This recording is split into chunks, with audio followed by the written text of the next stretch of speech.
वंदु प्रेमे पुनित पदहु श्री गुरु राज केरा शोभे जेना मनहर गुणो मोक्षदायी अनेरा क्लेशो जेणे जगत जनना सत्य शब्दे निवार्या आत्मा साचो सहज करता शब्द ते उर्धार्या ब्रह्मानंदं परम सुखदं केवलं ज्ञानमूर्तिं द्वन्द्वातीतं गगनसदृशं तत्त्वमस्यादिलक्ष्यम्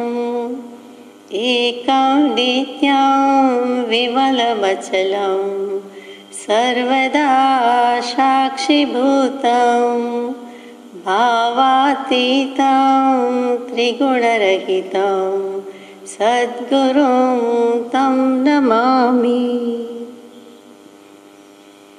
तारक त्रिपुटी ने नमस्कार, सत्श्रुत ने नमस्कार, असीम उपकारी आत्मा ने नमस्कार, महावित्रों ने नमस्कार, महावित्व સમાન મુરબ્બીઓ મુમુક્ષુઓને નમસ્કાર। પરમ કૃપાળુ દેવ પ્રણીત વચનામૃતજી પત્રાંક 159। તે અચિંત્ય મૂર્તિ હરિને નમસ્કાર। પરમ પ્રેમ સ્વરૂપ આનંદ મૂર્તિ આનંદ જ જેનું સ્વરૂપ છે એવા શ્રીમાન હરિના ચરણ કમળની અનન્ય ભક્તિ અમો ઈચ્છીએ છીએ। વારંવાર અને અસંખ્ય પ્રકારે અમોએ વિચાર કર્યો કે શી રીતે અમે સમાધિરૂપ હોઈએ, તો તે વિચારનો છેવટે નિર્ણય થયો કે સર્વરૂપે એક શ્રી હરિ જ છે એમ તારે નિશ્ચય કરવો જ। હમણાં વેદાંતની વિચારણા ચાલે છે, પરમ કૃપાળુ દેવે રોજનીશીમાં નોંધ્યું છે, આપણને પણ અભ્યાસ કરવાનો સહેજે અવસર મળે છે। તો શીર્ષકમાં જ મૂક્યું કે તે અચિંત્ય મૂર્તિ હરિને નમસ્કાર। તે અચિંત્ય મૂર્તિ એટલે તો સમજી શકાય કે ન ચિંતવી શકાય તેવી, સમજી ભલે શકાય પણ ચિંતવી શકાતી નથી તેવી આકૃતિ, તેવું કોઈ રૂપ, તેવો શુદ્ધાત્મા। હરિ શબ્દના ઓછામાં ઓછા 35-40 અર્થ થાય। એમાં હાથી, ઘોડો, વિષ્ણુ અને આત્મા એ બધા અર્થ થાય। હરિ શુદ્ધાત્મા, હરિ આત્મા, જે કયો તે। ખરેખર તો રૂહ ધાતુ છે, રૂહ ક્રિયાપદ છે, એટલે હરણ કરવું, લઈ જવું તે। અપહરણ શબ્દ આવ્યો તે, એટલે કે આપણા ચિત્તને હરી જાય છે તેનું નામ હરિ। મારા ચિત્તનો ચોરનાર, મારા ચિત્તડાનો ઠારણહાર, મોહનગારો એમ ગાઈએ છીએ તે જ। એટલે ચિત્તડાનો ચોર શ્રી કૃષ્ણ પરમાત્માને, શ્રી કૃષ્ણ નારાયણને કહીએ છીએ।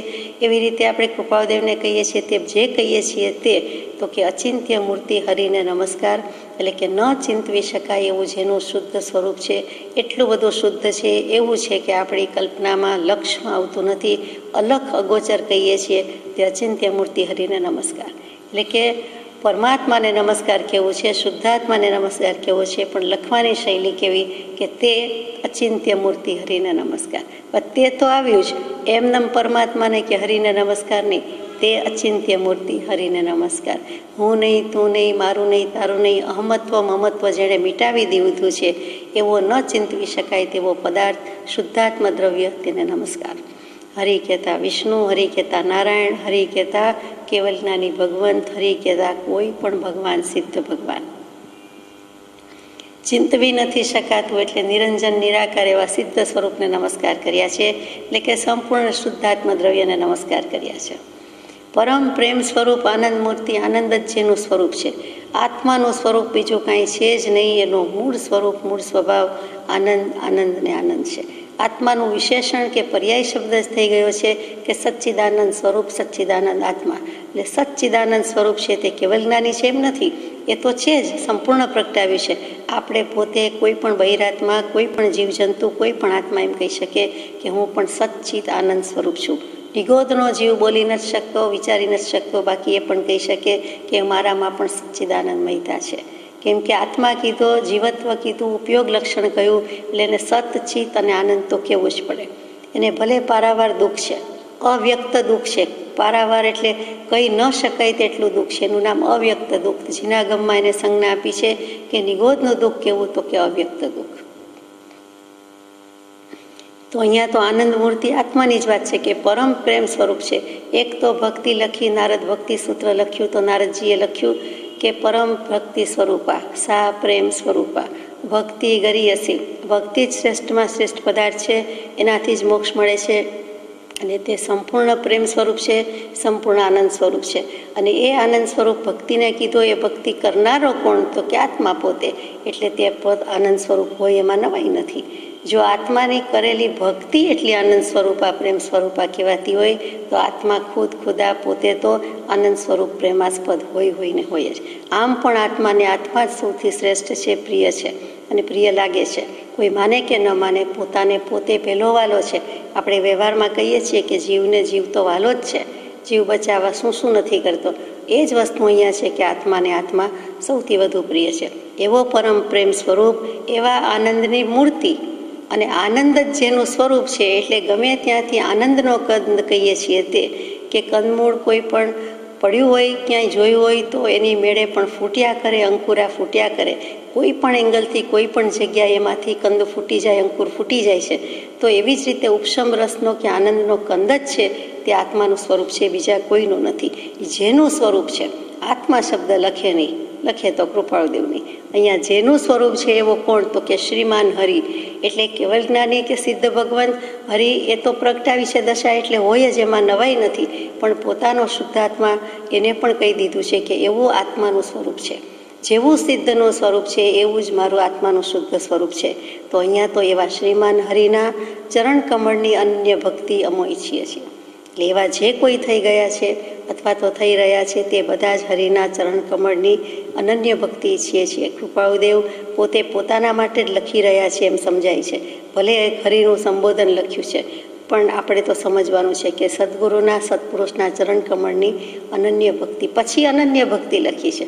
અનન્ય શરણના દાતા છે અને અનન્ય ભક્તિ લખી છે. એટલે આત્માની જ ભક્તિ થઈ, વિતરાગની જ ભક્તિ થઈ, પોતાના સ્વરૂપની જ ભક્તિ થઈ, બીજાની કોઈની છે નહીં. તે ઈચ્છીએ છીએ.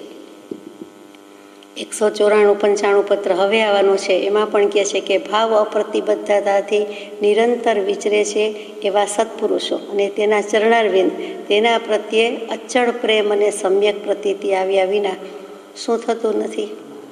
માર્ગ મળતો નથી. એટલે અહીંયા માર્ગની જ વાત છે. તો અનન્ય ભક્તિ એમ ઈચ્છીએ છીએ. વારંવાર અને અસંખ્ય પ્રકારે, અહો કૃપાળુદેવ જેવા એ અસંખ્ય પ્રકારે વિચાર કર્યો છે. અસંખ્ય વાર નથી, અસંખ્ય પ્રકાર છે. વારંવાર અને અસંખ્ય પ્રકાર એટલે અસંખ્ય રીતે, એટલે આંકડામાં, રકમમાં, સંખ્યામાં ન આવી શકે. જીનાગમમાં 29 આંકડા સુધીના શબ્દો તો છે, પરિભાષા છે. એકમ, દશક, 100, 1000, 10,000, લાખ, 10 લાખ, કરોડ, 10 કરોડ, અબજ, 10 અબજ, પછી ખર્વ, ગર્વ, એવું બધું ઘણું આવે છે. પણ એથી પણ આગળ 29 શબ્દો છે, એમાં પણ જે નથી આવી શકતું એટલી બધી વાર અમે વિચાર કર્યો છે. એમ કૃપાળુદેવ કહે છે કે અમે સમાધિરૂપ હોઈએ. એવું શું કરીએ કે જેથી અમે સમાધિરૂપ હોઈએ? તો તે વિચારનો છેવટે નિર્ણય થયો કે સર્વરૂપે એક શ્રી હરિ જ છે એમ તારે નિશ્ચય કરવો જ. સર્વરૂપે દુનિયા આખીમાં જ્યાંથી ત્યાંથી ગમે ત્યાંથી પણ એક હરિ જ છે એમ તારે નિશ્ચય કરવો. હરિ કહેતા શુદ્ધાત્મા. જે કાંઈ છે તે જળ ને ચેતન બે દ્રવ્ય છે, તેમાં ચેતનની જ બોલબાલા છે. એટલે જે કાંઈ છે તે એક આત્મા જ છે, બધે આત્મા જ છે એમ તારે નિશ્ચય કરવો જ. જોકે વેદાંત દર્શન પ્રમાણે તો એમ છે કે જળ અને ચેતન જે કાંઈ છે તે બધું જ શ્રી હરિ છે, આત્મારૂપ છે એમ નિશ્ચય કરવો. કેમ કે એની શરૂઆત કે એનું કારણ જ એમાંથી થયું છે, ઈશ્વરમાંથી જ ઉત્પન્ન થયું છે, માટે એમ માનવા યોગ્ય છે. એમ અત્યારે આપણે રાખીએ છીએ. ગઈકાલે છેલ્લી વાત કરી હતી કે આ જગત કેવી રીતે સર્જાયું વગેરે, અને એમાં સમાપનમાં એમ કહેતા હતા કે જીવ કે જગત એ બ્રહ્મ, પરબ્રહ્મ, પરમાત્માનો જ ભાગ છે, એનો જ એક અંશ છે. નામ અને રૂપવાળા પદાર્થ અનેક રીતે ઘડે છે. એટલે અનેક નામ, અનેક રૂપવાળા પદાર્થ, જેમાં જીવ પણ આવ્યા, જળ પણ આવ્યા, તેનો કાળ ગ્રાસ કરે છે, એટલે કે કોળિયો કરી દે છે. એટલે સમય સમયે પરિવર્તન થાય છે. તે અહીંયા એમ કહે છે કે કાળ કોળિયો કરી જાય છે, પાછા નવા પદાર્થો ઉત્પન્ન થાય છે, પદાર્થ રૂપાંતર પામે છે અને નવા નવા જીવો ઉત્પન્ન થાય છે વગેરે. ત્યાં સુધી તો માન્યું, પછી એક વસ્તુ ઉમેરવાનું મન થાય કે એનો કાળ ગ્રાસ કરે છે, કોળીઓ કરે છે, પણ હવે જે કાળનો ગ્રાસ કરી જાય છે તે જ્ઞાનમય સ્વયં પ્રકાશ પરબ્રહ્મ સ્વયંભૂ જ્યોતિ સ્વરૂપ પોતે છે. તે શુદ્ધ બુદ્ધ ચૈતન્ય ઘન સ્વયં જ્યોતિ સુખધામ તે તો પોતે જ છે. તે કાળનો કોળીઓ કરી જાય છે, એટલે કે આત્મા છે તે કાળનો કોળીઓ કરી જાય છે. કાળ આત્માનો કોળીઓ કરી શકતો નથી. આત્મા અજર અમર અવિનાશી છે. એટલે વેદાંતે ભલે એમ કહી દીધું, પણ પછી છેલ્લે એને એમ પણ કહેવું પડે છે કે કાળનો ગ્રાસ કરે છે તે, એટલે કે કાળનો કોળીઓ કરી જાય છે. જીનાગમથી આપણે જે કહીએ છીએ કે સ્વદ્રવ્ય સ્વપર્યાય પરિણામી છે. દ્રવ્યથી, ક્ષેત્રથી, કાળથી, ભાવથી, એમાં આપણે કાળથી આત્માનું સ્વરૂપ લઈએ છીએ ત્યારે શું કહીએ છીએ કે હું એક છું, અસંગ છું, અસંખ્ય પ્રદેશી દ્રવ્ય છું. દ્રવ્યથી, ક્ષેત્રથી બોલીએ. કાળથી શું બોલીએ તો કે સ્વપર્યાય પરિણામી દ્રવ્ય છું. સમય સમયે હું મારી પર્યાયમાં પરિણમન કરતું દ્રવ્ય છું. ત્યાં સ્વપર્યાય પરિણામે કીધું, કાળ દ્રવ્ય લઈ લીધું. એ જ વસ્તુ વેદાંતે આ રીતે કીધી છે કે જે કાળનો ગ્રાસ કરે છે તે આત્મા છે. એટલે પરિણમનાર કોણ છે તો કે તે આત્મા છે. આપણને તે અપેક્ષાએ લેવામાં કાંઈ વાંધો નથી. શુદ્ધ બુદ્ધ ચૈતન્ય ઘન સ્વયં જ્યોતિ સુખધામ એ રીતે જ આપણને સાબિત થઈ શકે તેવું છે કે એક સમય તે સૌ સમય ભેદ અવસ્થા જોઈ, બાકી કોઈ રીતે મેળ પડતો નથી. એટલે આ સ્યાદવાદ શૈલીથી જીનાગમથી આપણને સમજાય છે. વળી કૃપાળુદેવે પ્રશ્ન ઉઠાવ્યો કે જેથી અમે સમાધિરૂપ હોઈએ, તો સમાધિરૂપ તો જ થાય ને. આત્મ પરિણામની સ્વસ્થતા તેને શ્રી તીર્થંકર સમાધિ કહે છે કે સમય ઉપર કાળ ઉપર વિજય મોર મારે છે, એટલે કે ત્યાં જ એને આત્માનું ભાન થાય છે, સમ્યક દર્શન થાય છે, આત્મજ્ઞાન થાય છે, સમકિત થાય છે. જે કયો તે વૃત્તિ વહે નિજ ભાવમાં પરમાર્થે સમકિત. એટલે તે સમયની પર્યાય ઉપર એનો વિજય છે. માટે એમ કહીએ છીએ કે સ્વપર્યાય પરિણામી. સૂક્ષ્મ દૃષ્ટિએ સમ્યક દર્શન થાય છે તે, અને સ્થૂળ દૃષ્ટિએ સમય સમયે પરિણમીએ છીએ, અને પર્યાયની સ્વતંત્રતા છે માટે આમ થાય છે. આપણને તો બંને રીતે બેસે છે. બાકી સર્વરૂપે એક શ્રીહરિ કહેવા કેવી રીતે તો કે આ રીતે કહેવાય. એમ તારે નિશ્ચય કરવો જ. આગળ લઈએ. સર્વત્ર આનંદરૂપ સત છે. જ્યાં કંઈ દેખાય છે તે બધું જ આનંદરૂપ છે. જળ વસ્તુ પોતે આનંદ અનુભવી શકતી નથી, પણ જળ વસ્તુમાં આપણે આનંદનો અધ્યાસ મૂકેલો છે, આરોપ કરેલો છે. એટલે સર્વત્ર આનંદરૂપ સત છે. સત છે એટલે સાચું છે, વિદ્યમાન છે, બંને અર્થ છે. વ્યાપક એવા શ્રી હરિ નિરાકાર માનીએ છીએ, અને કેવળ તે સર્વના બીજભૂત એવા અક્ષરધામને વિશે શ્રી પુરુષોત્તમ સાકાર સુશોભિત છે.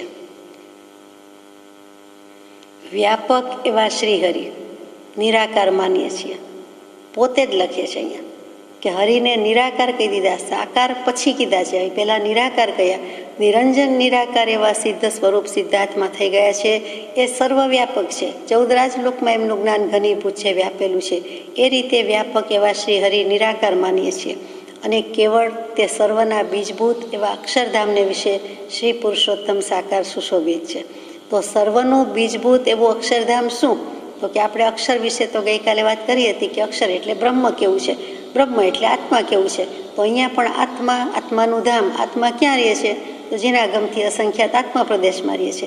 બાકી સ્થૂળ દૃષ્ટિએ બાહ્ય રીતે જેટલી જગ્યા રોકે છે તેટલો રહે છે.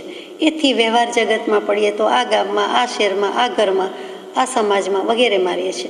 તો તે કેવળ આનંદની જ મૂર્તિ છે. તો સર્વના બીજભૂત એવું અક્ષરધામ, એટલે મને તો એવું સમજાય છે કે આત્મા પોતે જ. તેના વિશે શ્રી પુરુષોત્તમ સાકાર સુશોભિત છે. ત્યાં શ્રી પુરુષોત્તમ કહેતા જેમ શ્રી કૃષ્ણ પરમાત્મા કહીએ, વાસુદેવ કહીએ, નારાયણ કહીએ, તેવી રીતે પુરુષોત્તમ એટલે આપણો આત્મા જ પોતે જ, પોતાનો આત્મા જ એમાં સાકાર સુશોભિત છે. એટલે કે પોતાના અસંખ્યાત આત્મપ્રદેશ, પછી બીજો દેહ, જળ, કર્મ બધી વર્ગણામાં શોભા કોની છે, કોનાથી શોભે છે તો કે આત્મા છે તો શોભાયમાન છે. ચૈતન્ય ન હોય તો નિશ્ચેતન જે કહીએ છીએ તેને શબ કહીએ છીએ, દેહ કહીએ છીએ, પછી તો શબ જ કહેવું પડે છે. તો અહીંયા ધમાલ કોની છે?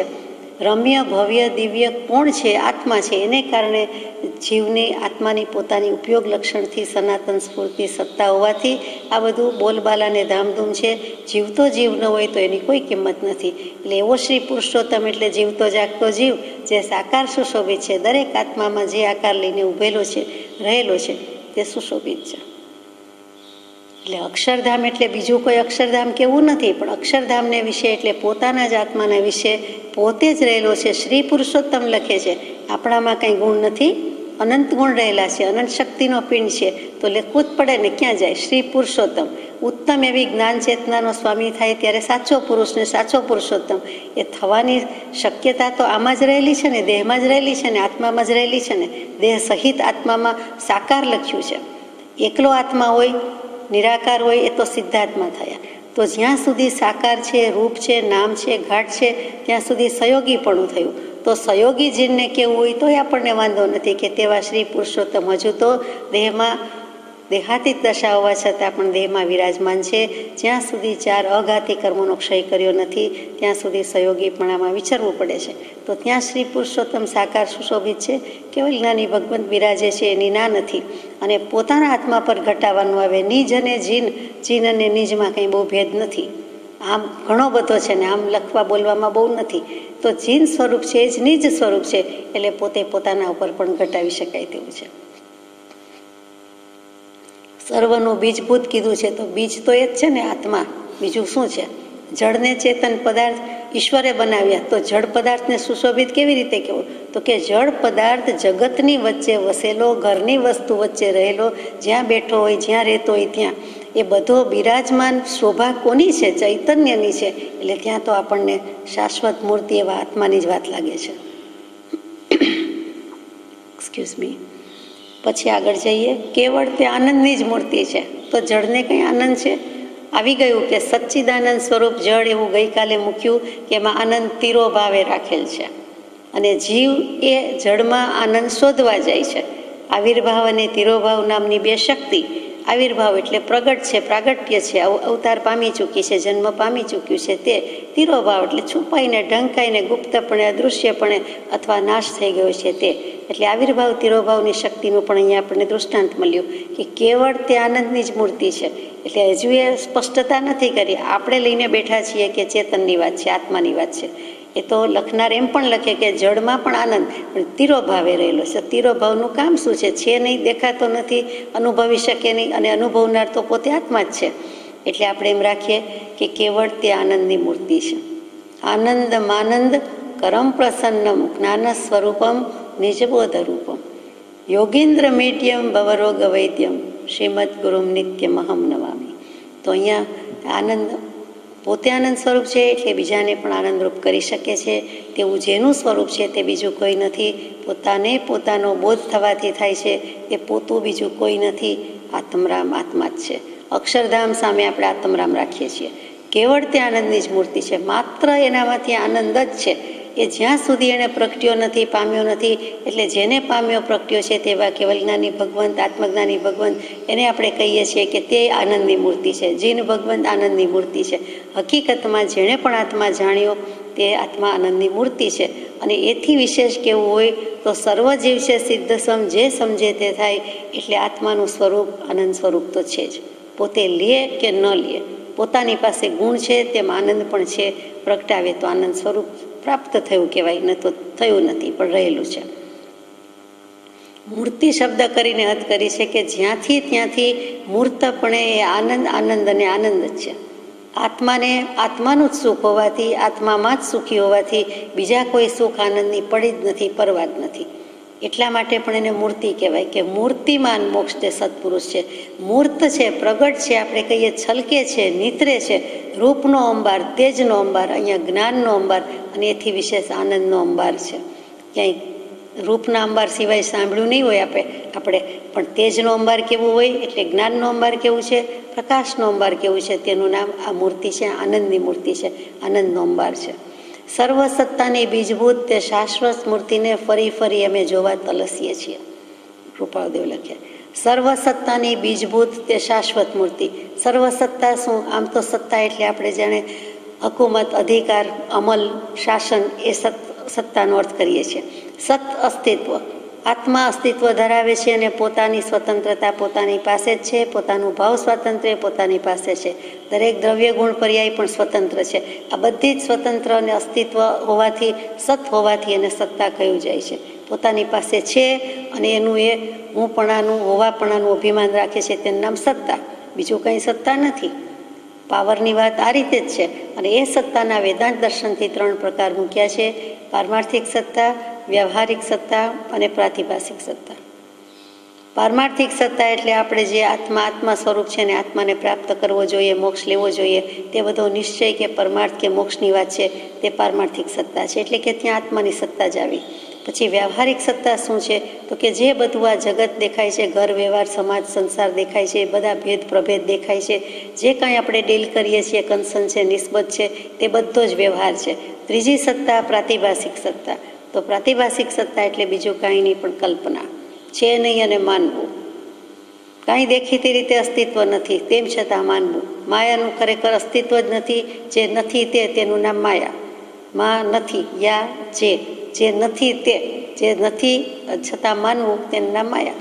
એટલે એવા બધા અર્થ થાય છે. એટલે તે પ્રાતિભાષિક સત્તા. એટલે આ ત્રણેય સત્તાની બીજભૂત શાશ્વત મૂર્તિને ફરી ફરી અમે જોવા તલસીએ છીએ. આ ત્રણેય સત્તા જેના વડે છે, જેમાંથી છે, તે બીજું કોઈ નથી. આત્મા ને આત્મા જ છે.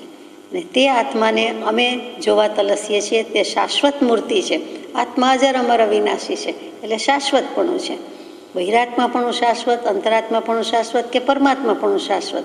તો કે એમ કહેવા કરતાં ત્રણેય જેનામાં રહેલું છે, અથવા તો ત્રણમાંથી પહેલાં ત્રણ છે, પછી બે થાય છે, પછી એક થાય છે. તો એવો એક પરમાત્મા છે તે તો શાશ્વત છે. એવી જ રીતે બહિરાત્મા છે, મિથ્યાત્વી છે, ભલે ને હોય અસ્તિત્વ તો છે ને, તો એ સત્તા રૂપે એને પણ શાશ્વત મૂર્તિ કહેવી પડે. એટલે જે કોઈ આત્મા છે, અસ્તિત્વમાં છે, તેને ફરી ફરી જોવા તલસીએ છીએ. છે તો ભલે રહ્યું, પણ અમારે હવે જોવું છે. એટલે કે આત્મા જોવો છે, આત્મા જાણવો, આત્મા અનુભવવો, આત્મા દેખવાની વાત આવી ગઈ. કૃપાળુદેવે કેટલું લખી દીધું. કેવલ જ્ઞાન થાય ત્યારે એક પ્રદેશ, એક પરમાણુ, એક પૂતગલ, એક સમયનું જ્ઞાન થાય. એક પ્રદેશ, એક પરમાણુ અને એક સમયનું જ્ઞાન એકી સાથે થાય, તેને કેવલ જ્ઞાન કહીએ છીએ. કેવળની સ્વભાવનું અખંડ વર્તે જ્ઞાન. એટલે અહીંયા એવો આત્માને, એવી મૂર્તિને અમે ફરી ફરી જોવા તલસીએ છીએ. એટલે હજુ આપણે પહેલાંય પત્રોમાં વાત થઈ છે કે કેવલ જ્ઞાન બાકી છે. એટલે કેવલ જ્ઞાનનું જાણીએ અજાણીએ પણ તલસાટ અથવા તો તમન્ના વ્યક્ત થતી દેખાય છે. અતિ આતુર છીએ, તલસીએ છીએ. અનંત પ્રદેશભૂત એવું તે શ્રી પુરુષોત્તમનું સ્વરૂપ રોમે રોમે અનંત બ્રહ્માંડાત્મક સત્તાએ ભર્યું છે એમ નિશ્ચય છે, એમ દૃઢ કરું છું. અનંત પ્રદેશભૂત એવું તે શ્રી પુરુષોત્તમનું સ્વરૂપ આ આખા આકાશમાં, અવકાશમાં, એટલે કે વિશ્વ વ્યવસ્થામાં જે વિશ્વ છે તેમાં 6 દ્રવ્યોમાં આકાશાસ્તિકાએ અવકાશ આપવાનું કામ કરે છે. તો ત્યાં પ્રદેશ લેવું જ પડ્યું છે. આત્માના અસંખ્યાત પ્રદેશ છે, લોકાકાશના અસંખ્યાત પ્રદેશ છે, પણ અનંત પ્રદેશો સમાવી શકે છે. અને આ તો વેદાંત દર્શનથી વાત છે. તો કે અનંત પ્રદેશ ભૂત એવું તે પ્રદેશ પુરુષોત્તમનું સ્વરૂપ. એટલે ત્યાં ભગવાનનું સ્વરૂપ કહી દેવું છે, આત્માનું સ્વરૂપ કહી દેવું છે. તે રોમે રોમે અનંત બ્રહ્માંડાત્મક સત્તાએ ભર્યું છે એમ નિશ્ચય છે, એમ દૃઢ કરું છું. એ આપણને સ્વીકારવામાં વાંધો નથી કે સમગ્ર 14 રાજલોક, ત્રિભુવન, 3 લોક જે કયો તે પહેલાંય હતું, આજેય છે, ભવિષ્યમાંય રહેશે. એમાં ઠાંસીને જીવો ભર્યા છે. તો રોમે રોમે અનંત, એનો પાર આવે એટલા નથી, વસ્તી ગણતરી થઈ શકતી નથી તેટલા છે. એટલે અનંત જીવો કહીએ છીએ. તે અનંત બ્રહ્માંડાત્મક સત્તાએ ભર્યું છે એમ નિશ્ચય છે. આખું જ બ્રહ્માંડ, અખિલ બ્રહ્માંડ કયો, સકળ વિશ્વ કયો, સચરાચર સૃષ્ટિ કયો, સમસ્ત વિશ્વ કયો, એમાં બધા જ જીવો ઠાંસીને ભર્યા છે. એક નિગોદ જ કેટલી ઠાંસીને ભરેલી છે. વળી સ્થૂળ અને સૂક્ષ્મ જીવો, બાદર જીવો કહીએ છીએ તે બધા જીવોથી તો આ સંસાર ભરેલો જ છે. એટલે તે સ્વરૂપ તો રોમે રોમે ભરેલું છે. દરેકમાં પરમાત્માપણું રહેલું છે તો ભલે રહેલું છે. દરેક જીવ છે તેમાં પરમાત્માપણું રહેલું છે. એ પ્રગટાવે ત્યારે, અનંતકાળમાંથી જ્યારે પ્રગટાવશે ત્યારે પણ થશે તો ખરું, શક્યતા તો રહેલી છે. ભવ્ય જીવોને પરમાત્માપણું રહેલું જ છે. ક્યારેક ને ક્યારેક તો તે મોક્ષે જવાનો જ છે. ભલે ને અર્ધ પૂતગલ પરાવર્તનમાં નહીં તો અનેક પૂતગલ પરાવર્તન પછી, અનંત પૂતગલ પરાવર્તન પછી, પણ અનંતનો ક્યારેક અંત આવી શકે એવી યોગ્યતા, લાયકાત, તાકાત પ્રગટાવે તો તે જઈ શકે છે. એટલે એની સત્તા છે. એટલે કે સત્તાએ ભર્યું છે. એટલે કે એટલું અનંત બ્રહ્માંડ અસ્તિત્વથી ભરેલું છે. આ બધા જ જીવોનું અસ્તિત્વ છે એમ નિશ્ચય છે, એમ દૃઢ કરું છું. આ સૃષ્ટિ પહેલાં તે શ્રીમાન પુરુષોત્તમ એક જ હતા અને પોતાની ઈચ્છાથી જગત રૂપે થયેલ છે. પાછો મારો કક્કો સાચો એમ આ સૃષ્ટિ પહેલાં, પાછું આ નાતિકાળથી જગત હોય તો આ સૃષ્ટિ પહેલાં એમ લખ્યું બોલ્યું જાય જ કેવી રીતે? તેમ છતાં અહીંયા ભૂલ થાય છે, એટલે કે પૂર્વાપર વિરુદ્ધતા નથી એમ આપણને સમજાય છે. આત્માની મીમાંસા એક પછી એક ઋષિમુનિ, એક પછી એક ધુરંધર આચાર્યોએ કરી છે, એની ના નથી, પણ વિચારભેદ થતો પણ એટલો જ માલુમ પડે છે. એ જો ઉત્ક્રાંતિ વાંચીએ, આત્માની મીમાંસા વાંચીએ, વિકાસવાર વાંચીએ, એક એક ઋષિમુનિથી વાંચીએ, એક એક ઉપનિષદથી વાંચીએ, તો જરૂર જણાય કે ક્યાંક ને ક્યાંક પૂર્વાપર વિરુદ્ધતા રહેલી નથી, એટલે કે પૂર્વાપર વિરોધ પામે છે. અને ધીમે ધીમે પ્રકાશ થતો હોય, વિકાસ થતો હોય અને મતભેદ થતા હોય. સતમાં કોઈ દિવસ મતભેદ હોય જ નહીં. 100 જ્ઞાની હોય કે 1000 જ્ઞાની હોય કે કરોડ જ્ઞાનીનો એક મત હોય, પણ અંશે પણ જ્ઞાન ન હોય, અજ્ઞાન રહ્યું હોય, એટલે એના 100 મત 1000 મત થાય એમ પણ લાગે આપણને. અહીંયા કહે છે કે પહેલાં પુરુષોત્તમ એક જ હતા અને પોતાની ઈચ્છાથી જગત રૂપે થયેલ છે. તો એકહ અહમ બહુશ્યામ એ આમાંથી જ આવ્યું કે હું એક છું અને હવે મારે અનેક રૂપે થવું છે. સૃષ્ટિના આરંભ માટે વેદાંત કહે છે કે સહ કામયત, સહ તેણે કામના કરી, તેણે ઈચ્છા કરી. એકહ અહમ, હું એક છું પણ બહુશ્યામ, હવે હું બહુને બનાવું, અનેકને બનાવું, એટલે પોતે બનાવવાની સૃષ્ટિની વાત કરે છે. તો બ્રહ્મે એટલે આત્મન કહીએ છીએ, આત્મા કહીએ છીએ કે જે પેલું બ્રહ્મ હતું કે સત હતું, આ દર્શન પ્રમાણે વાત થાય છે, જીનાગમ પ્રમાણ નથી થતી. કે કામના કરી કે હું એક છું તો હવે અનેક બનો. સૃષ્ટિના મૂળમાં જ, સૃષ્ટિ એટલે સર્જન, સર્જનના મૂળમાં જ કામના છે. જો કામના ન હોય તો સર્ગ ન હોય, સૃષ્ટિ ન હોય.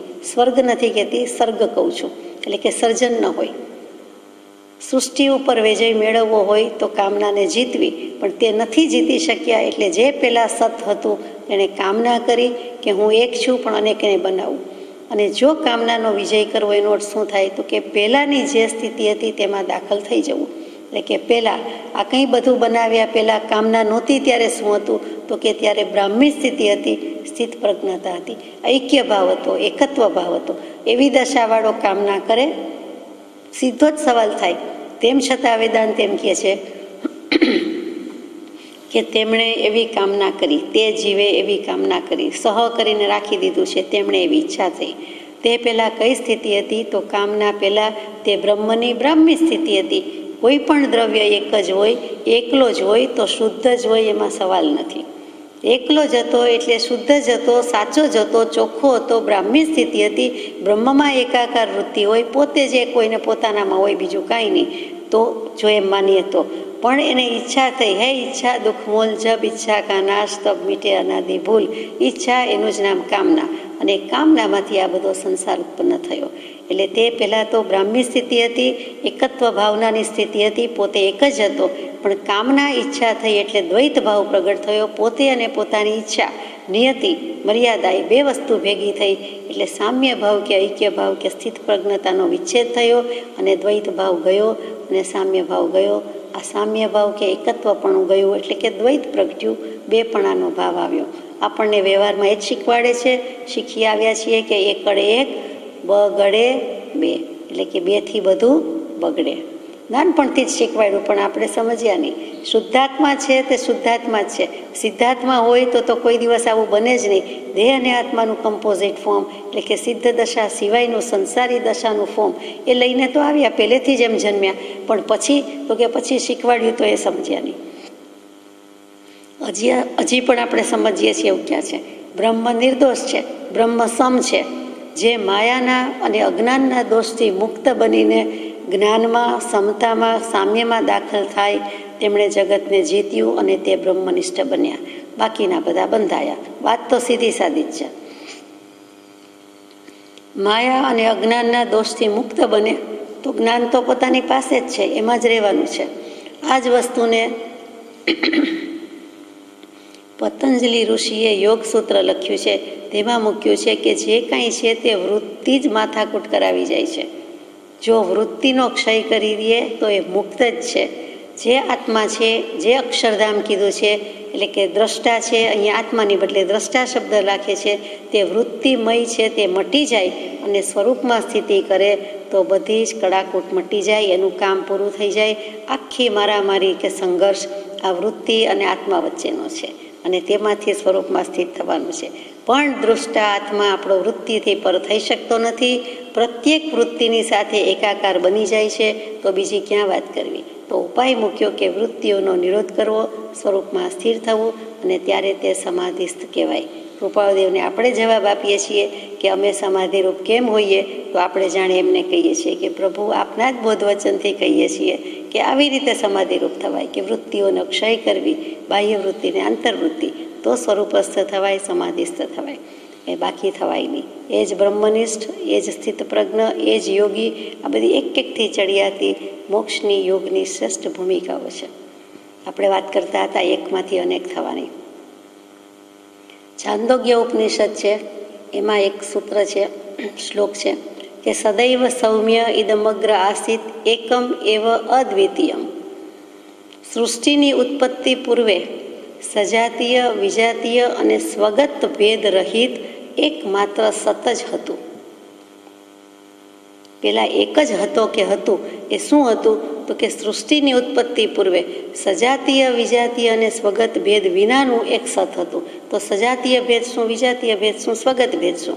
સજાતીય ભેદ એટલે કે સેમ સેક્સ કહીએ છીએ તે.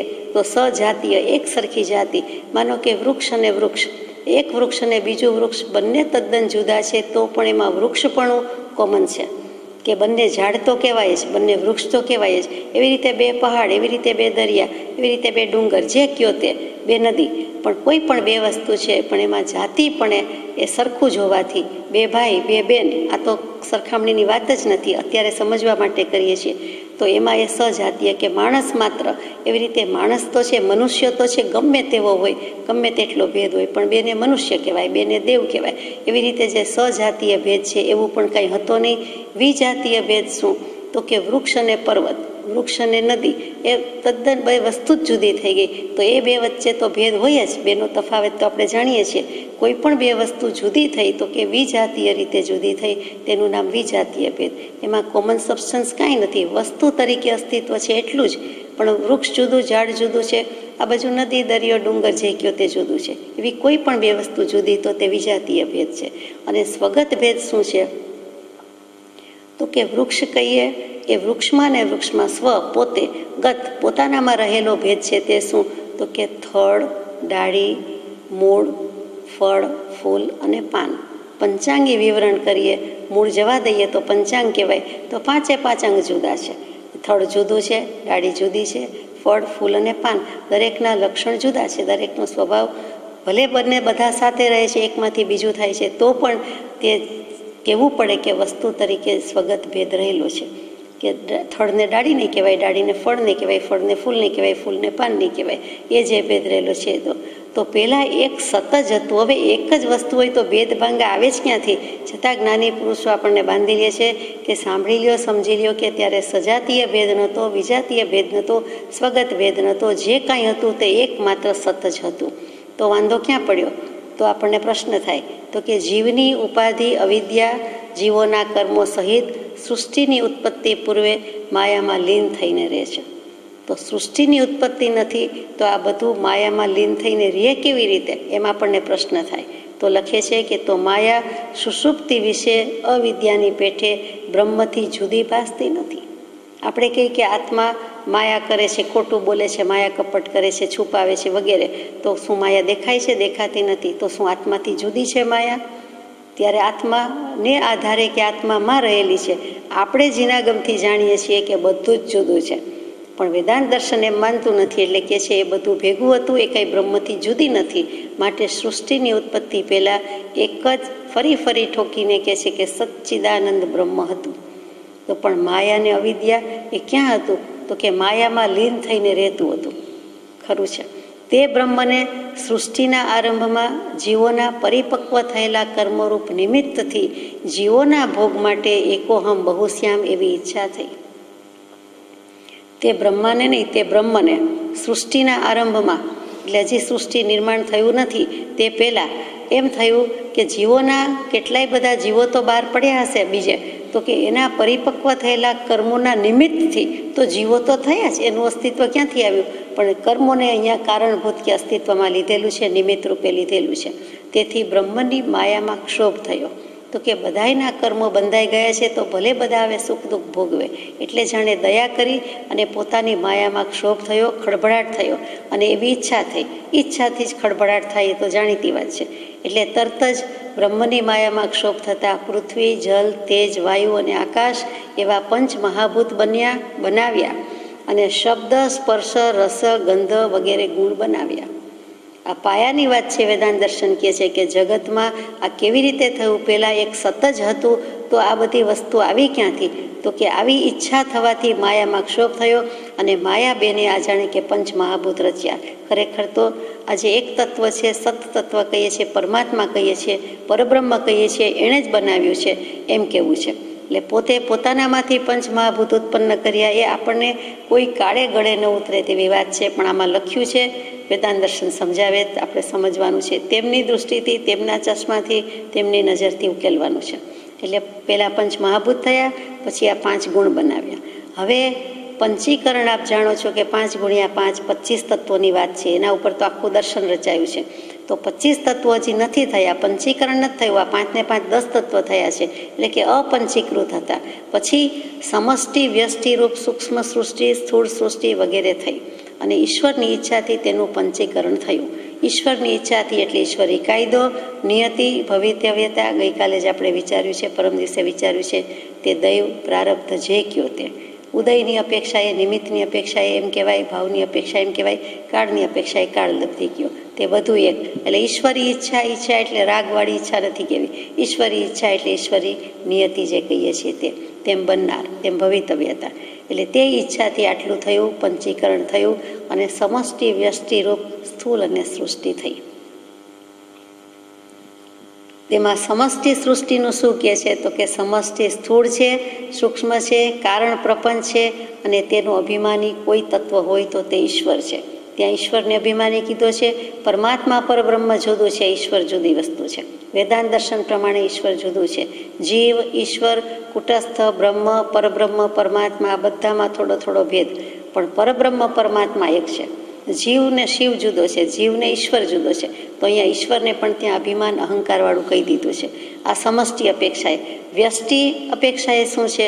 તો કે સ્થૂળ, સૂક્ષ્મ અને કારણ પ્રપંચનો અભિમાની, તેનું નામ જીવ. એટલે ત્યાં બહિરાત્મ દશા કીધી છે. અને પહેલામાં અહમપણાનું માન છે, ભાન છે, પણ થોડીક દશા થઈ છે, એટલે ત્યાં અભિમાની પણ ઈશ્વર કીધેલો છે. અને ઈશ્વર પછી બદલાવે છે, એ જ પરમાત્મા થાય છે, પરબ્રહ્મ થાય છે. તો કે સર્વજ્ઞ હોવાથી અને માયા તેને આધીન હોવાથી તે હર હંમેશ નિત્ય રીતે મુક્ત જ છે. જીવતો હોવા છતાં મુક્ત છે, કેમ કે એની દશા થઈ છે. આપણી ભાષામાં એને માયા પોતાને આધીન છે. માયામાં વર્તવું હોય તો વર્તે, ન વર્તવું હોય તો ન વર્તે. એટલે માયા છોડી દીધી નથી, પણ માયા પોતાને અધીન છે. એટલે કે માયા પોતાને વશ રાખી છે, પોતે માયાને વશ થઈ જતો નથી. જીવ શું કરે છે કે જીવને અલ્પજ્ઞ છે, અવિદ્યા વગેરે રહેલા છે, એટલે બદ્ધ છે, સંસારમાં બંધાયેલો ફરે છે. એટલે કે એ માયાને વશ થઈ જાય છે. અને ઈશ્વર, પરમાત્મા, પરબ્રહ્મ તે માયાને વશ થતું નથી. આ રીતે બધું સમજાય છે. નીચેનું વચન છે એની સાથે જ લઈએ છીએ કે બીજભૂત એવા તે શ્રીમાન પરમાત્મા આવી મહાવિસ્તાર સ્થિતિમાં આવે છે. સર્વત્ર ભરપૂર એવો અમૃત રસ તે બીજને વૃક્ષ સમ થવામાં શ્રી હરિ પ્રેરે છે. બીજભૂત એવા તે શ્રીમાન પરમાત્મા એટલે કે ઈશ્વર જ કારણ થયું અને ઈશ્વર જ નિમિત્ત કારણ, ઈશ્વર જ ઉપાદાન કારણ થયું. એણે સૃષ્ટિ રચી છે તો પોતે જ કર્યું છે, એટલે નિમિત્ત ઉપાદાન કારણ ઈશ્વરને જ કહી દેવું પડે છે. દર્શન પણ એમ જ કહે છે.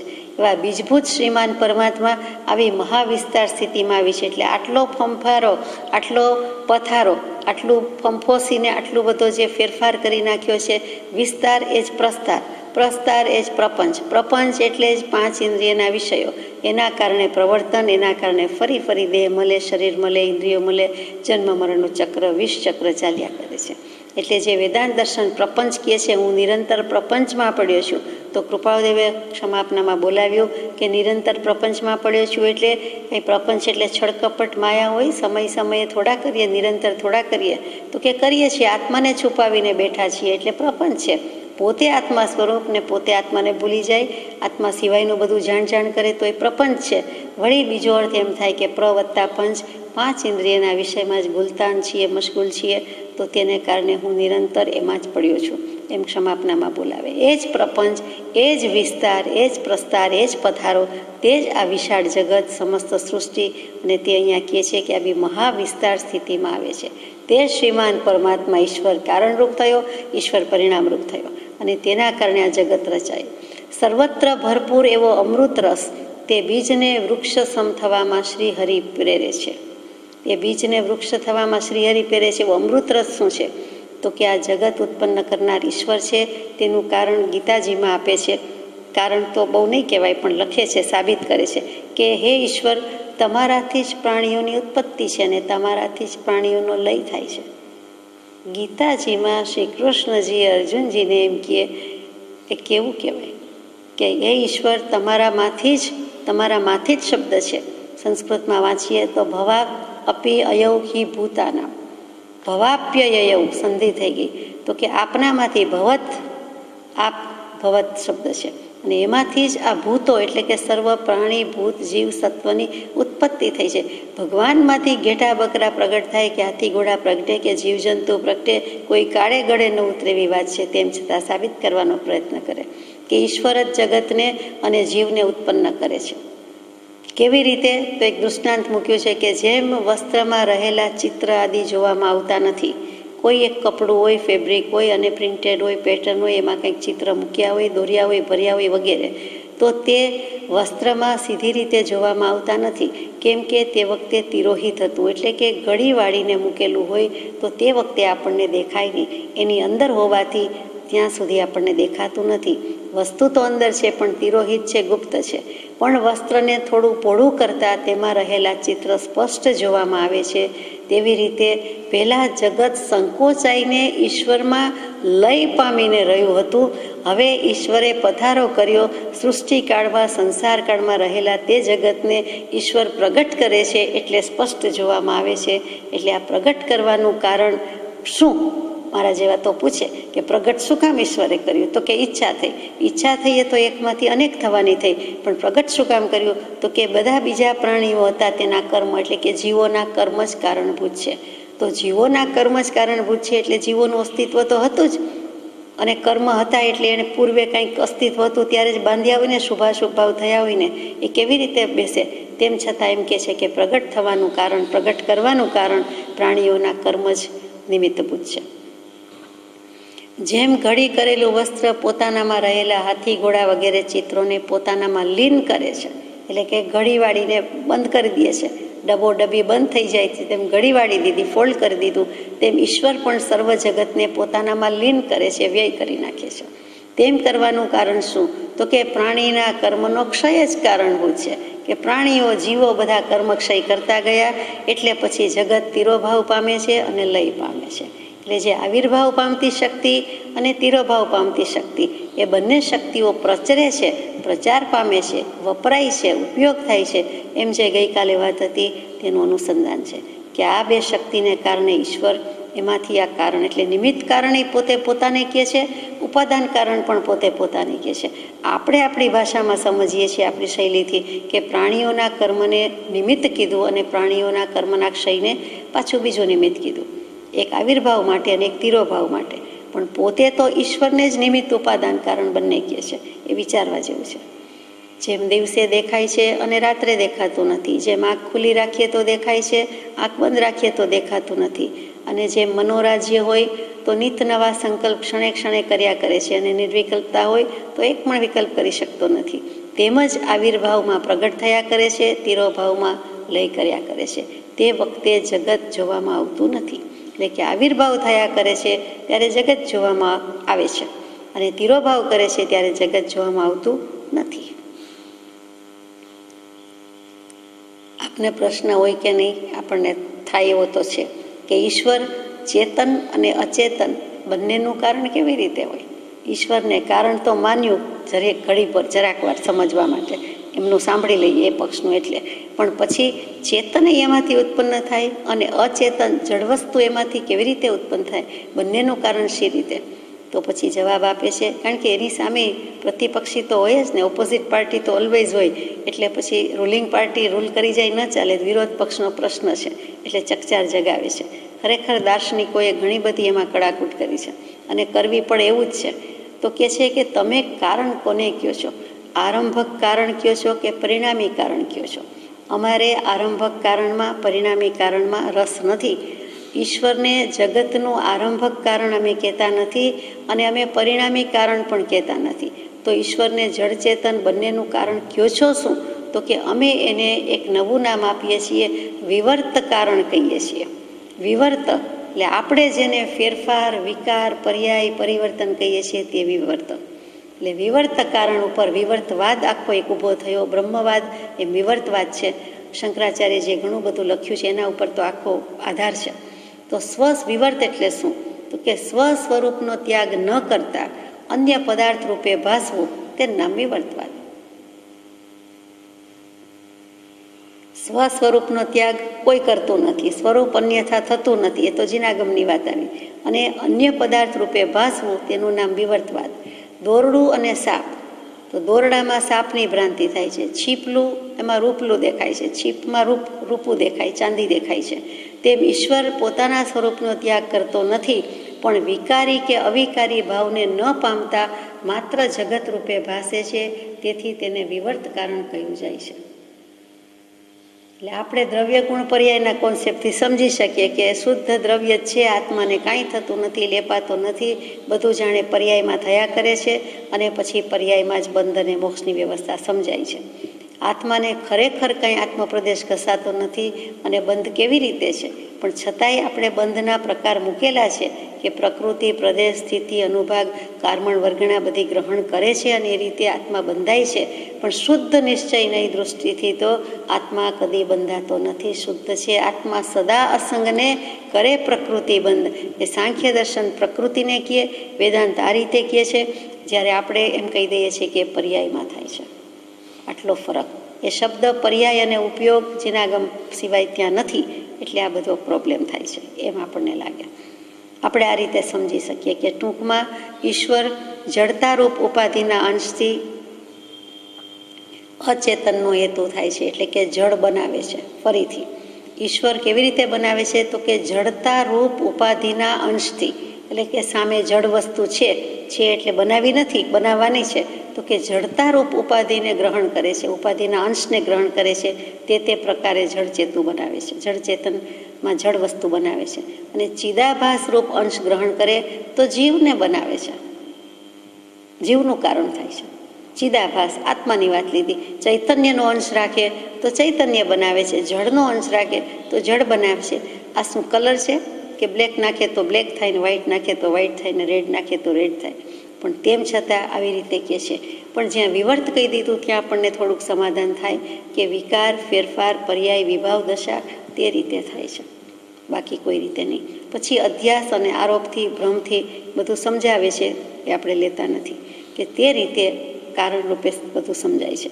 પણ ઈશ્વરને આ રીતે કારણ રૂપે આપણે ગમે તેટલું સમાધાન કરાવે આપણે સ્વીકારી શકતા નથી.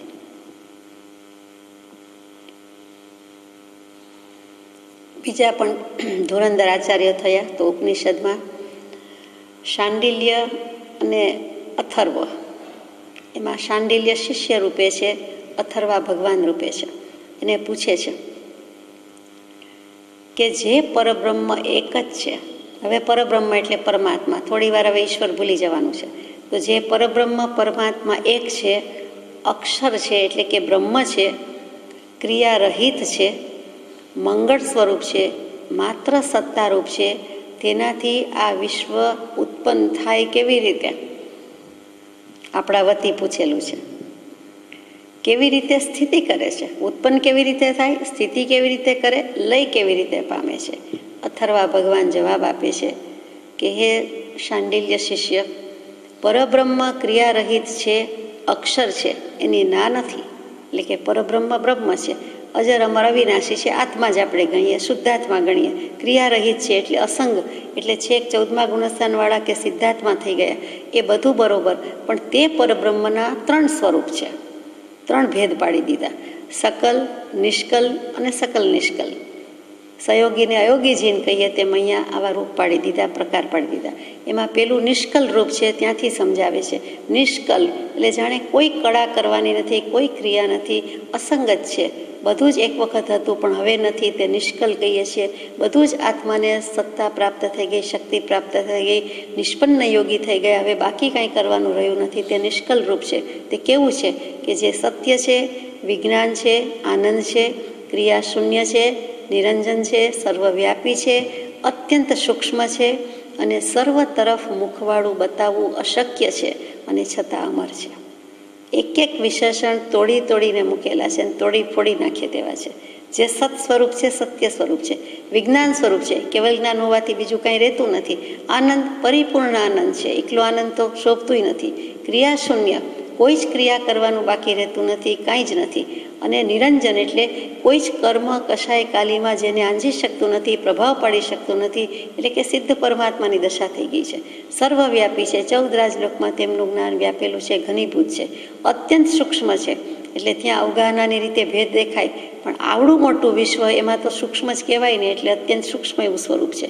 અને સર્વ તરફ મુખવાળું બતાવવું અશક્ય, પણ છે ખરું. એટલે સર્વ તરફ જાણે જોતા હોય, જોઈ રહ્યા હોય તે રીતે છે, જે સમવસણમાં ચતુર્મુખી બનાવીએ છીએ તેમ. અને અમર છે, એટલે અજર અમર અવિનાશી સ્વરૂપ. ટૂંકમાં આત્મા તો છે જ, એ મરી ફીટી જતો નથી, પણ આવું એનું નિષ્કલ રૂપ છે, આવું પરબ્રહ્મ છે. તે પરબ્રહ્મ તો કાંઈ બનાવવા જાય નહીં, કાંઈ કરે નહીં, તે આપણે કહીએ છીએ. તો સકલ નિષ્કલ રૂપ શું કરે છે? તો કે પરબ્રહ્મમાં જે સહજ અવિદ્યા, મૂળ પ્રકૃતિ અને માયા છે, તે રાતી ધોળીને કાળી છે. આ સંસ્કૃત શ્લોકનું ગુજરાતી જ છે, ઉપનિષદના શ્લોકનું ગુજરાતી છે. તો લાલ સફેદને કાળું, રાતી ધોળીને કાળી કોણ છે? તો કે માયા. એટલે આપણને તરત જ ક્રોધમાન માયાલોક ચાર કશાય, એના રંગ કલર બધું યાદ આવે. તો કે પરબ્રહ્મ થઈ ગયો છે ને, પણ આ સકલ નિષ્કલ કીધો છે. એટલે જેમ આપણે છદ્મસ્ત વિતરાગ ગુણસ્થાનક કહીએ 11મે 12મે, એવી રીતે અહીંયા કંઈક કીધું છે કે સકલ નિષ્કલ બંનેનું કોમ્બિનેશન છે. એટલે એવા જે પ્રકૃતિના કલર બતાવ્યા, રાતી ધોળી કાળી, એની ઉપર સહાયવાળા થઈને પાછા તેવા જ દેવો કાળા પીળા થઈને આવે છે. અને તે મારા, તમારા અને સર્વના ઈશ્વર નિયંતા થાય છે. એટલે કે પાછી દુનિયા તો બનાવે જ છે, જગત તો બનાવે છે, એટલે તે સકલ નિષ્કલ છે. એટલે હાફવે કહ્યું કે પરબ્રહ્મ નિષ્કલ હોય તો કહેવાય, બિલકુલ નિષ્કલ હોય તો, પૂર્ણ નિષ્કલ હોય તો પરબ્રહ્મ, પણ સકલ નિષ્કલ છે. દૂધમાં, દહીંમાં, બેયમાં પગ છે, અંતરાત્માય છે ને પરમાત્માય છે, આ સંસારમાંય છે અને પેલા પરબ્રહ્મ સાથે અનુસંધાન છે, એવા છે, વચલા છે. અને પછી સકલ રૂપ શું કહે છે? તો કે પરબ્રહ્મને જ્ઞાનમય તપથી ગુણોની વૃદ્ધિ પામતો ગયો. બંનેમાં પગ છે, એટલે હવે આ કશાયની વાત, દેવો આવી ગયા, કાળા પીળા ધોળા અને બનાવ્યું. હવે શું થાય છે? તો કે પોતે તપ કરે છે, સ્વરૂપમાં તપે છે, જ્ઞાન પ્રાપ્ત છે, એટલે પછી એનાથી વૃદ્ધિ પામે છે. વર્ધમાન સમકિત થઈ ટાળે મિથ્યાભાસ. તો અહીંયા શું થાય છે? ઊંધો થાય છે. હું અનેક રૂપે થાવ એમ તપશ્ચર્યા કરી, કામના કરી, ઈચ્છા કરી. ઈચ્છા સહિતનું તપ એને આપણે તપ કહેતા નથી. ઈચ્છા રહિત, ઈચ્છા નિરોધો હિ તપ, ત્યાં જીનાગમ જુદું પડ્યું. એટલે ત્યારે સત્ય કામના વેળા એમના થકી શું ઉત્પન્ન થયું? 3 અક્ષર ઉત્પન્ન થયા, 3 આકૃતિ ઉત્પન્ન થઈ, 3 પદવાળી ગાયત્રી, 3 વેદ, 3 દેવ, 3 વર્ણ, 3 અગ્નિ પ્રગટ થયા.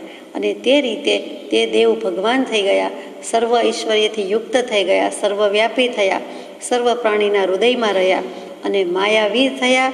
અને માયા સાથે ક્રીડા કરે છે, શક્તિ સાથે ક્રીડા કરે છે. ત્યાં શક્તિ એટલે શિવ શક્તિ કહીએ, પતિ પત્ની કહીએ, પુરુષ પ્રકૃતિ કહીએ, દેવદેવી કહીએ, તે પણ સમજાય છે. આ વેદાંત દર્શનની વાત છે. તેજ બ્રહ્મા, તેજ વિષ્ણુ, તેજ ઇન્દ્ર, તેજ રુદ્ર, તેજ બધા દેવ, તેજ બધા ભૂતરૂપ થયા. ભૂત એટલે ભૂત પલિત નહીં, વ્યંતર પિશાચ નહીં, પણ ભૂત કહેતા પ્રાણી માત્ર રૂપે પણ તેજ થયા. કોઈ પણ જીવ, જંતુ, વનસ્પતિ જીવ રૂપે ભૂત કહેતા બધા આવી ગયા. સૌ પાણ ભૂય જીવ સત્તાણમ આસાયણાએ કહીએ છીએ. તે સર્વ પ્રાણી, સર્વભૂત, સર્વજીવ, સર્વસત્વની આશાતના કરી હોય તો, એટલે ત્યાં પ્રાણી, ભૂત, જીવ અને સત્વ એ 4માં આખી દુનિયા આવી ગઈ. કોઈ પણ આત્મા આવી ગયો. તે બધાની સાથે થયા. એની આગળ પાછળ, ઉપર નીચે, ઉત્તર દક્ષિણ, પૂર્વ પશ્ચિમ, જે કાંઈ કયો, દિશા વિદિશા કયો, તે અને માત્ર તે જ છે, તે જ બધું છે. તેમ અથર્વા ભગવાન શાંડિલ્ય ઋષિને સમજાવે છે. પાછો પ્રશ્ન કરે છે શાંડિલ્યજી કે માત્ર સત સ્વરૂપ, ત્યાગ સ્વરૂપ, ચૈતન્ય સ્વરૂપ, આનંદ સ્વરૂપ, હમણાં જે વાંચ્યું તે એક રસવાળું, તે પરબ્રહ્મ કહેવાય છે શું કામ? એનું નામ પરબ્રહ્મ કેમ છે? તો ક્યાં કહે છે કે પોતે વૃદ્ધિ પામે છે અને સર્વને વૃદ્ધિ પમાડે છે. પાછું એ તો ઊભું ને ઊભું છે કે જન્માવે છે, વિસ્તાર આવે છે, એટલે વિસ્તાર પણ કરે છે, પ્રચાર પણ કરે છે, સર્વને વૃદ્ધિ પમાડે છે, બધા મોટા થાય છે, બધાનું પોષણ કરે છે, માટે તે ત્યાં પરબ્રહ્મ કહેવાય છે. પોતે વૃદ્ધિ પામે છે અને બીજાને વૃદ્ધિ પમાડે છે. તો કે આત્મા સાથી કહેવાય છે, બ્રહ્મ કહેવાય છે, પછી પરબ્રહ્મ કહેવાય, આત્મા કેમ કહેવાય છે? તો કે સર્વમાં વ્યાપીને રહેલે છે, સર્વને ગ્રહણ કરે છે અને સર્વને ખાઈ જાય છે. પોતાનામાં લય તો કરે જ છે એટલે ખાઈ જાય છે એમ કીધું. અત ધાતુ છે, અત ક્રિયાપદ છે. અત એટલે ખાવું પણ થાય, જેના પરથી અન્ન શબ્દ આવ્યો છે. અદ અત અન્ન, અને અત એટલે વ્યાપીને રહેલું છે, બધામાં ગતિ કરે છે, એટલે ક્યાંક ક્યાંક ગતિ કરતું જ હોય છે. અત ધાતુ એટલે ગચ્છતી, અને જ્યાં ગતિ કરવું, ગમન કરવું, જવું આવે ત્યાં હંમેશા જાણવું આવે જ આવે. એટલે ત્યાં આત્મા શબ્દની વ્યુત્પત્તિ જ બહુ મજાની છે. અત સર્વમાં વ્યાપીને રહેલે છે, સર્વને ગ્રહણ કરે છે અને સર્વને ખાઈ જાય છે. એટલે આ રીતે આત્માની અને પરમાત્માની ને પરબ્રહ્મની વાત મૂકેલી છે. આપણને આમાંથી જેટલું સમજાય તેટલું અને જેટલું ગળે ઉતરે તેટલું ભગવાનની કૃપાથી, સર્વજ્ઞ પ્રણિત બોધની કૃપાથી આપણને કેટલું ગળે ઉતરે તેવું છે જ નહીં. એમની દૃષ્ટિથી ગમે એટલું જોવા મૂલવવાનો પ્રયત્ન કરીએ પણ ફરક તે ફરક. શાંડિલ્ય ઉપનિષદનું જ નામ છે, શાંડિલ્ય ઉપનિષદ, શાંડિલ્ય ઋષિ. તેમાં ખરેખર તો એટલા માટે પૂછવા ગયા હતા કે હે અથર્વા ભગવાન, હું કલ્યાણ કેમ પામું? મને કાંઈક કલ્યાણના બે વચન કહો અને જેથી મારું કલ્યાણ થાય. તે વખતે આ ઈશ્વરના કારણની બધી વાત નીકળી અને તે અથર્વા ભગવાનને શું થયું? તો એમ કહ્યું કે તું પરબ્રહ્મનું સ્વરૂપ સમજ અને એનું સકલ નિષ્કલ અને નિષ્કલ સ્વરૂપ સમજ. આપણને પહેલી નજરે એમ થાય કે નિષ્કલ સ્વરૂપ છે એ જ પરબ્રહ્મનું સ્વરૂપ હોય, એમાં સકલ નિષ્કલ આવી શકે નહીં. પહેલાં સકલ હશે પછી નિષ્કલ થયું, પહેલાં બહિરાત્મા હોય પછી પરમાત્મા થયા, એ બરાબર, પણ વચ્ચે સકલ નિષ્કલમાં આપણને ભાંજગડ ઊભી થાય છે કે એ બંને કેવી રીતે થાય? અંતરાત્મા થાય તો પરમાત્માની ઝાંખી થાય, પરમાત્મા પદ પાસે પહોંચે. એ આવો સંસાર બનાવવા કેવી રીતે રચે? સૃષ્ટિના નિર્માણમાં કેમ ભાગીદારી કરે? પણ અહીંયા તો આવું મૂક્યું છે કે સર્વત્ર ભરપૂર એવો અમૃત રસ તે બીજને વૃક્ષસમ થવામાં શ્રી હરિ પ્રેરે છે. પ્રેરણા પછી આત્મરામની જ છે, શ્રી હરિ પ્રેરે છે. એને એકમાંથી અનેકની ઈચ્છા થઈ, એકોહમ બહુશ્યામ. અહીંયા પણ રહસ્ય છે કે જુઓ, તેમને ઈચ્છા થઈ એટલે કામના જ શબ્દ વાપર્યો છે, એટલે આ બધું કર્યું. કૃપાળુદેવે વચનામૃતજીનો પ્રારંભ કર્યો તો શું લખ્યું કામના શબ્દમાં? કે ગ્રંથારંભ પ્રસંગ રંગ ભરવા કોડે કરું કામના.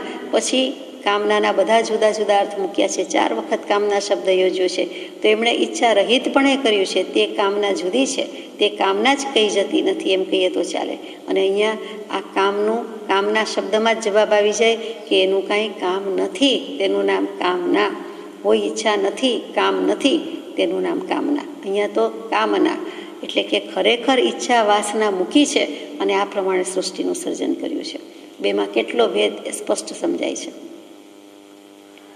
સર્વ પ્રકારે તે અમૃત રસ તે શ્રી પુરુષોત્તમની ઈચ્છારૂપ નિયતિને અનુસરે છે, કારણ કે તે જ છે. ભવિતવ્યતા, પ્રારબ્ધ, દૈવ, નસીબ, એટલે પાછી ઈશ્વરી નિયતિ આવી કે આ ઈશ્વરી નિયતિઓ કોણે કહી? ઈશ્વરી કાયદાઓ કોણે કયા? એ તો જડ છે. તો કે ઈચ્છારૂપ નિયતિને એ ભવિતવ્યતા, નસીબ, પ્રારબ્ધ, પણ મૂળમાં ઈચ્છા બેન આવીને ઈચ્છા કરી તો આમ થયું, પહેલાંય કરી હતી, પાછી કરી, એટલે ઈચ્છારૂપ નિયતિને અનુસરે છે. સર્વ પ્રકારે તે અમૃત રસ, એટલે કે તે પરબ્રહ્મની હમણાં વાત થઈ તે એ નિષ્કલ સ્વરૂપ નથી કરતો, પણ સકલ નિષ્કલ છે, તે બધું કરે છે, અને સકલ સ્વરૂપ તો બધું કરે જ છે. તો તે અમૃત રસ પણ કોને અનુસરે છે? તો કે પુરુષોત્તમની ઈચ્છારૂપ નિયતિને, એટલે કે તે પાછો આત્મા જ અને એની ઈચ્છારૂપ નિયતિ ભવિતવ્યતાને, પ્રારબ્ધને અનુસરે છે. કારણમાં શું મૂક્યું? કે કારણ કે તે જ છે.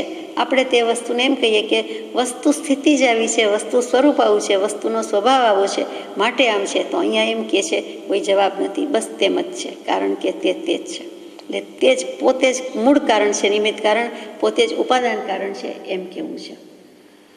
અનંતકાળે શ્રીમાન હરિ આ જગતને સંપેટે છે.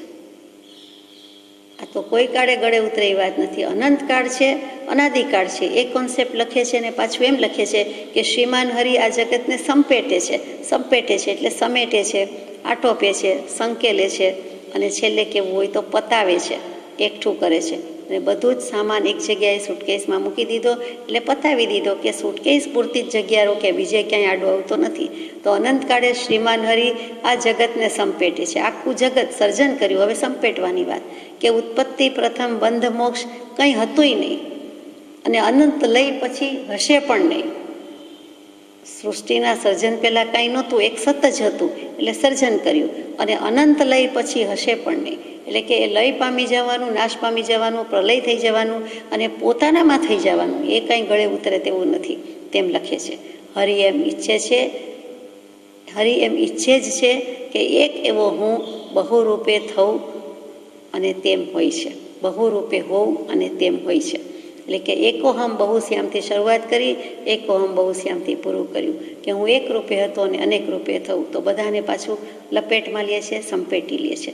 અને હું બહુરૂપે હોવાનો અર્થ આપણે જીનાગમથી કરીએ કે હું એક આત્મા છું અને હું સર્વને જાણનાર રૂપે થવું. એક આત્માને જાણતા સર્વ લોકાલોકને પણ જાણીશ અને સર્વ જાણવાનું ફળ પણ એક આત્મપ્રાપ્તિ જ છે. માટે આત્માથી જુદા એવા બીજા ભાવો જાણવાની વારંવારની ઈચ્છાથી તું નિવર્ત અને એક નિજ